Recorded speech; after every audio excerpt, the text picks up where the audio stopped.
पाकिस्तान में कुछ ना कुछ ऐसा हो जाता है कि लगता ही है कि हम नॉर्मल एक फंक्शनिंग स्टेट की तरह से काम नहीं कर रहे हैं। जब कौमी असम्बली और सेनेट में आखिरी हफ्ता 10 रोज़ के अंदर कोई 70 के करीब कवानीन पास हुए, तो उस वक्त भी हम बार बार ये सवाल उठाते थे कि 15 लोग बैठे हुए हाउस के अंदर और 1 घंटे के अंदर 30 कवानीन पास कर दिए। तो ये अंगूठा छाप वाला तरीका तो था, ये पार्लिमानी तरीका नहीं था जहाँ एक एक बिल के ऊपर बहस होनी ज़रूरी थी। फिर मैंने शाहिद खाकान अब्बासी का एक इंटरव्यू सुना, बहुत सारे यूनिवर्सिटियों के बिल उसमें से पास हुए थे। तो शाहिद खाकान अब्बासी ने कहा कि 15 करोड़ से लेकर 25 करोड़ रुपए तक ये सुनने में आ रहा है कि रिश्वत ली कुछ लोगों ने वो बिल पास करवाने के लिए। ये सिटिंग जो गवर्नमेंट थी उसका हिस्सा थे शाहिद खाकान अब्बासी, प्राइम मिनिस्टर की पार्टी से उनका ताल्लुक़ था। तो शहबाज शरीफ साहब के मुतल्लिक़ मेरा एक तासुर पहले भी था, लेकिन वो तक़वियत पकड़ रहा है कि शहबाज शरीफ साहब अपने केसेस तो माफ़ करवाने में कामयाब हुए हैं 26 अरब के, लेकिन जाते जाते वो इतना ज़्यादा कुछ कर गए हैं पाकिस्तान के साथ और अपनी जमात के साथ, सियासत और जमहूरियत के साथ, कि शायद वो जितना नुकसान उन्हें कोई मिलिट्री डिक्टेटर नहीं पहुंचा सका होगा। 12 अक्टूबर 99 को जनरल परवेज़ मुशर्रफ नहीं पहुंचा सका होगा PMLN को, शहबाज शरीफ की 1 साल की हुकूमत वो उनको नुकसान पहुंचा गई। बहुत सारे बिलों के ऊपर शदीद तरह की तशवीश पाई जाती है, जिसमें से एक ऑफिशियल सीक्रेट एक्ट है। ऐसे ही एक बिल था जो बाद में रुक गया, सेनेट में कुछ लोगों ने हिम्मत दिखाई, PMLN से शायद उतनी हिम्मत कोई ना दिखाता। सेनेटर मुश्ताक थे जमात इस्लामी के, वो बोल पड़े, JUI से एक वकील साहब बोल पड़े, और फिर इनकी जमात से भी इरफान सिद्दीकी साहब, उन्होंने भी उसमें हिस्सा लिया।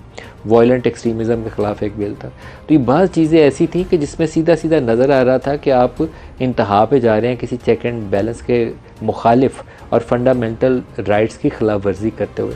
उसमें से एक ऑफिशियल सीक्रेट एक्ट था। ऑफिशियल सीक्रेट एक्ट भी पास हो गया, मिलिट्री एक्ट भी पास हो गया। मिलिट्री एक्ट के मतलब मैं अपनी राय आपको पहले भी बता चुका हूँ, दोबारा दोहरा के बताऊँगा। वो मैं इसलिए बताना चाहता हूँ कि पाकिस्तान में इस वक्त फ़ौज के ख़िलाफ़ भी अजीबोगरीब तरह से ड्रामा हो रहा है। फ़ौज को कभी सियासत में मुलव्वस नहीं होना चाहिए। मिलिट्री टेक ओवर्स ज़ालिमाना फ़ेल है, उसने पाकिस्तान को 2 हिस्सों में तकसीम किया। पाकिस्तान में मुसल्लह जत्थे इसलिए बने कि उस वक्त यहाँ पे कोई ना कोई डिक्टेटर काबिज़ था। मैं सख्त मुखालिफ हूँ मिलिट्री टेक ओवर्स का, लेकिन मैं ये कभी नहीं चाहता कि आर्मी चीफ़ जो सिटिंग है उसके ख़िलाफ़ बगावत के ऊपर लोगों को उकसाया जाए। इसके ऊपर भी मेरी बड़ी क्लियर पोजीशन है। अरब स्प्रिंग जो थी वो क्यों कामयाब हुई, वो सारे मुसलमान मुल्क क्यों तबाह हुए, वहाँ पे फ़ौज तबाह हुई, वहाँ फ़ौज के अंदर अफरा तफरी फैली, क्योस फैला, यूनिटी ऑफ कमांड ख़त्म हो गई। तो जब यूनिटी ऑफ कमांड ख़त्म हो जाए तो फ़ौज तबाह हो जाती है। तो मैं अपनी फ़ौज के साथ ये कभी नहीं चाहूँगा, अपने मुल्क के साथ ये कभी नहीं चाहूँगा कि वो दिन आए, लेकिन फ़ंडामेंटल राइट्स की खिलाफ वर्जी उसके ऊपर अगर हम नहीं बोलें तो फिर तो मेरा जर्नलिज़म कोई नहीं है, और वो लोग जो पार्लिमान में जिन्होंने बैठ के इन बिलों को पास करवाया उनकी जमहूरियत कोई नहीं है। मैं उनके मुतल्लिक़ शदीद तहफ़्फ़ुज़ात रखता हूँ, शहबाज शरीफ के मुतल्लिक़, आसिफ अली ज़रदारी के मुतल्लिक़ और इमरान खान की जमात के मुतल्लिक़, क्योंकि वो सारे इसका हिस्सा बने। जिस वक्त आर्मी एक्ट पास हो रहा था सेनेट में, तो सेनेटर्स की जो अक्सरियत उस वक्त सेनेट में मौजूद थी उनका तल्लुक़ तहरीक इंसाफ से था, उनका तल्लुक़ उस वक्त PDM की जमातों से नहीं था। इसके बावजूद वो एक्ट जो था सेनेट से पास हुआ, फिर उसके बाद कौमी असम्बली से भी पास हुआ। तो ये सारे लोग शरीक जुर्म हैं जो बाद में मगरमच्छ के आंसू बहाएंगे। बहुत सारों के ऊपर हो सकता है आने वाले दिनों में ये ऑफिशियल सीक्रेट एक्ट का इतलाक़ हो, जैसे अभी शाह महमूद कुरैशी पे हुआ है या इमरान खान पे हुआ है, हो सकता है कल इनके ऊपर भी इतलाक़ हो।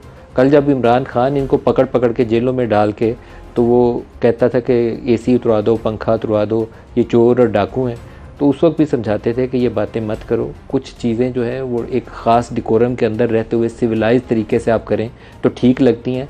अपने मनसब से गिर के या दूसरे का जो अल्लाह ताला ने उसको इज़्ज़त दी है, कोई वज़ीर आज़म है, कोई सदर है, उसको तहकीर अमेज़ तरीके से आप किसी पे हिरन डाल दो, किसी पे घर पे धावा बोल दो, कोई वो मरियम थी कमरे में तो उसके कमरे का दरवाज़ा तोड़ दो, तो इस ज़ालिमाना फ़ेल की सज़ा मुकाफ़ात अमल से मिल जाती है।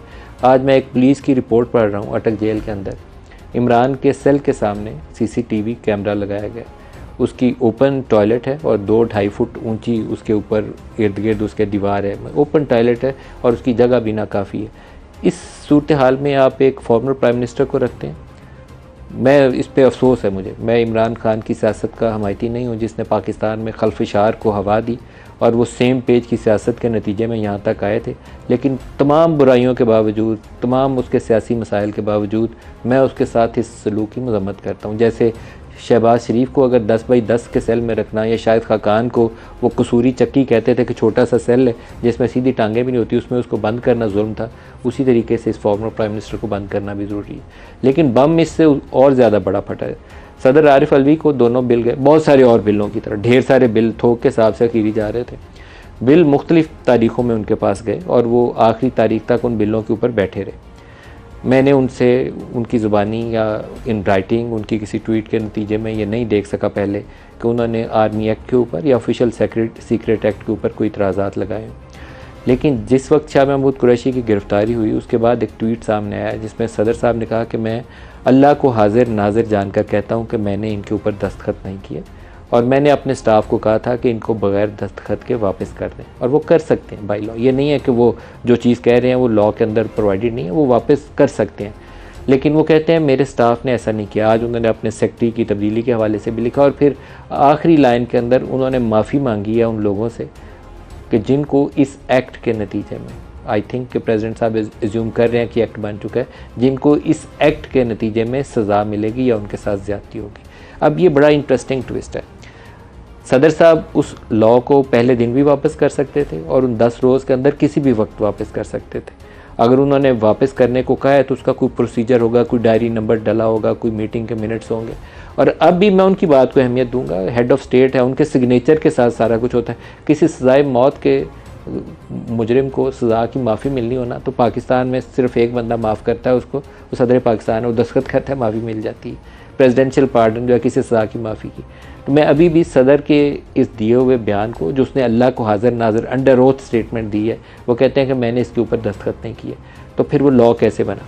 ये एक ऐसा अचंभा है जिसका मेरे पास कोई जवाब नहीं। पाकिस्तान के जितने इंटरनेशनल कोविनेंट्स होते हैं वो गवर्नमेंट तो करती है एज एग्जीक्यूटिव अथॉरिटी, लेकिन प्रेसिडेंट की मोहर बिलों को बिल बनाती है, कवानीन बनाती है, उसको वो शक्ल देती है जिसके तहत हम एक फंक्शनिंग स्टेट हैं। वो प्रेसिडेंट अंडर ओथ कर रहे हैं कि मैं इसको दस्तखत नहीं किए। तो फिर क्या हुआ पाकिस्तान में, और अब इसका हल क्या है?